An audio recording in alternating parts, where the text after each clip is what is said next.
Boku no Hero Academia, também chamado de My Hero Academia, é um mangá escrito e desenhado por Koei Horikoshi para a revista Weekly Shonen Jump desde 2014.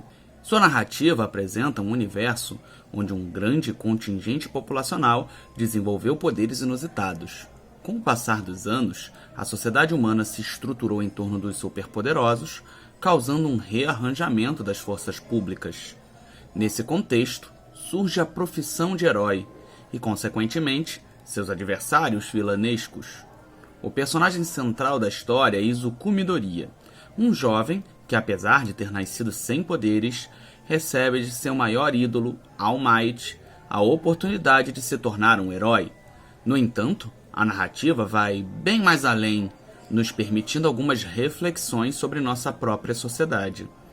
Olá, eu sou o professor Gustavo, e o que você vai ver agora é um resumo, uma apresentação de um artigo que escrevi para o 5º Fórum da ASPAS, a Associação de Pesquisa em Arte Sequencial. Portanto, é a conclusão de uma minuciosa pesquisa, não produto de uma suposição. Existe um clichê comum em mangás e animes de vilões que se tornam importantes aliados. Já dizia Oscar Wilde, a vida imita a arte muito mais do que a arte imita a vida. O mesmo aconteceu entre Estados Unidos e Japão, adversários no contexto da guerra que nos anos subsequentes aprofundaram suas relações. Neste sentido, é bastante coerente que os produtos culturais estadunidenses tenham influenciado a produção japonesa. Diversos personagens de anime e mangá são apontados por especialistas como produto desse intercâmbio.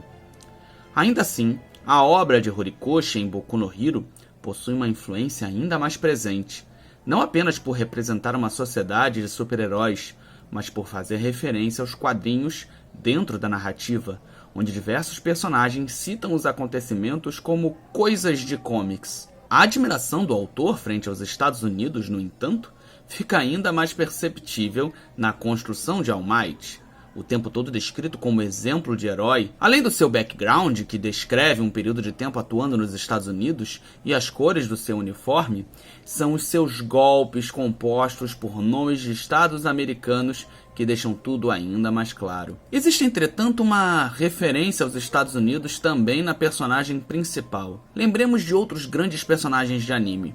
São sempre herdeiros de um poder, de um rei, Hokage, Oni, Hunter ou qualquer coisa parecida. Esses personagens já nascem predestinados, cabendo ao treinamento despertar esse poder. Ao menos até o recorte analisado para esse trabalho, os 7 primeiros volumes do mangá, Deku é diametralmente oposto a isso. Ele nasce sem poderes, sem um talento prévio, e é o seu esforço, sua abnegação deliberada que faz ele merecer os poderes. Deku se parece muito mais com a crença americana no self-made man, o homem que se faz por seu próprio esforço, que com os demais heróis de animes japoneses. E mais, lembram do treinamento que All Might lhe aplica logo nos primeiros episódios? Sonho americano. Midoriya é uma espécie de junção do lema da Shonen Jump, amizade, esforço e vitória, ao self-made man americano. Entretanto, as semelhanças entre a sociedade habitada pelos heróis e vilões de Boku no Hero com o universo padrão das comics param por aí. Existe uma espécie de burocratização dos poderes bastante complexa e detalhada como pano de fundo da narrativa principal.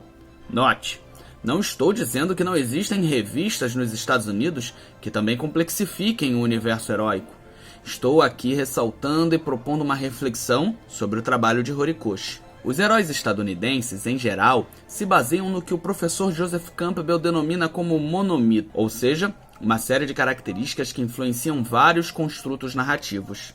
Entre elas, destaca-se suas motivações puras para uma tarefa necessária, a identidade secreta, renúncia à satisfação sexual e a busca desinteressada pela justiça. E eu falei desinteressada, por isso que os principais heróis que você vai lembrar não recebem pelo heroísmo. Aqui não.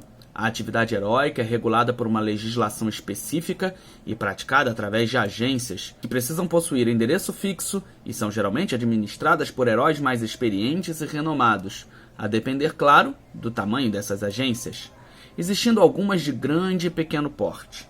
As forças policiais seguem existindo, cabendo a elas a investigação e a prisão de criminosos. Os heróis são acionados pela polícia quando ocorre uma ação de indivíduos com poderes, podendo fazer uso da força a fim de permitir sua prisão. Existem ainda heróis especializados em salvamentos e contenção de desastres, cuja dinâmica segue os mesmos parâmetros.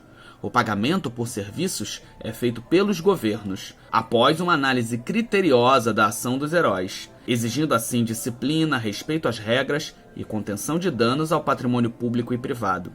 Em Boku no Hero, ser herói é uma profissão, sendo eles, portanto, profissionais liberais. Tudo isso confere a Boku no Hero um ar de realismo muito convincente, o que nos permite comungá-las com o mundo em que vivemos. Para o sociólogo alemão Max Weber, um dos mais respeitados teóricos das ciências sociais, podemos chamar de Estado uma comunidade humana que pretende, com êxito, o monopólio do uso legítimo da força física dentro de um determinado território.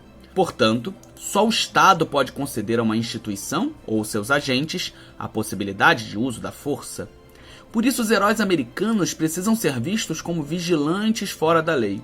Um milionário trajando uma fantasia de morcego ou um alienígena com as cuecas sobre as calças seriam inadmissíveis em uma sociedade, por mais éticos e bem intencionados que fossem, pois não há concessão de poderes que lhe permita atuar. Nessa perspectiva, em um exercício de busca por verossimilhança, em uma sociedade onde dons extraordinários irromperam, colocando em perigo as atividades sociais, tais medidas de estatização de poderes tornaram-se necessárias para a manutenção da ordem. Deve-se, contudo, delimitar que tipo de violência pode ser considerada legítima, uma tarefa bastante árdua, como nos garante o cientista político Guaraci Mingard, ao afirmar que a maior dificuldade está em definir o que é legítimo, até onde uma polícia pode ir sem infringir a lei e os costumes.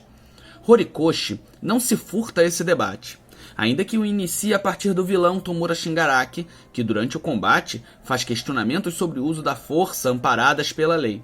Outros personagens da obra, como o chefe de polícia e outros heróis profissionais, debatem sobre a ética e a conduta dos heróis vistos como agentes da lei. Esse debate, no entanto, é realmente aprofundado por Sten, o matador de heróis, um vilão, com ares de anti-herói, que se incumbe de avaliar, julgar e executar os heróis que não se enquadram em sua perspectiva de ideal de herói, que é inspirada na bússola moral do mangá, All Might.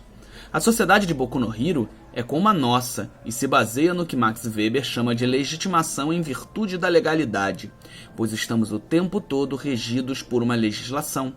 Daí a necessidade de nós também questionarmos o limite do uso da força que os nossos agentes de segurança pública fazem uso, já que o Estado não apenas possui e mantém o monopólio do uso da violência, como em suas modalidades contemporâneas cada vez mais comprometidas com a lógica do capital, também produz formas de violência sistêmicas para com os contingentes populacionais desfavorecidos.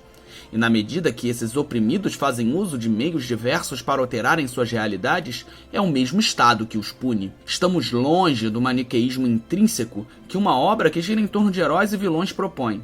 Mas devemos também refletir sobre a violência legal e ilegal, sistêmica e subjetiva, existente no universo em que nós vivemos.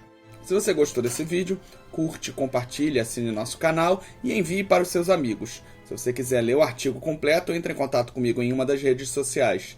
Muito obrigado!